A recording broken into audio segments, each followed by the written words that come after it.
cái bộ đồ cũng đẹp hết rồi.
Sau về cái bốc sinh này có đầm được có đó thì ông sẽ đến cái khảo đầu tiên đi lục xong thì má là không phải là sang thì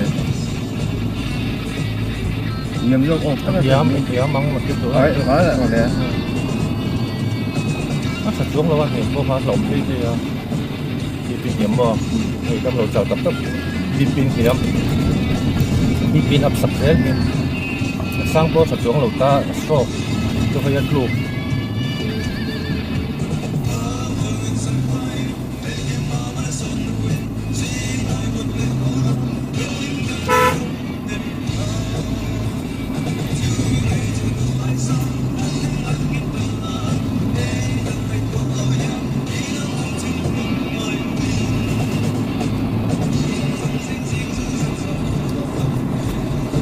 ra đấy xa lắm được ra này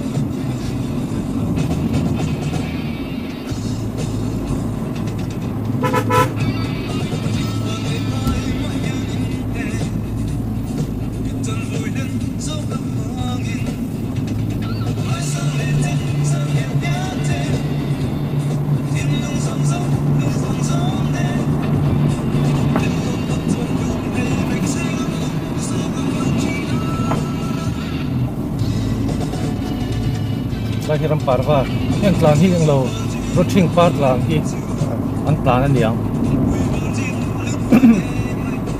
tam tur mo Pusing di tambo na. Di ayaw kami na nila. Di ayaw kami nuwakan kita. Tapi ay berkali ka tumay daw re. Ano ba? Oh, lumagal. Kasi, kuyan sila. Advance na siya. Baka na. Ano po?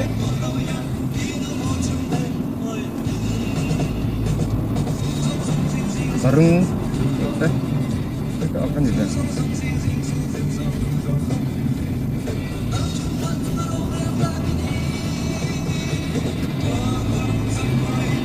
Kan? Lo pandai. Tapi pakai masak tu juga ni. Bagi tu. Takkan tiap jual dah tu kan? Ini tak. Oh, Ini ni kau ambil beri hot Aron off hot sini. Lama agak ni kau. Beri hot mutu kan tu lah.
Kalau makan jauh nak.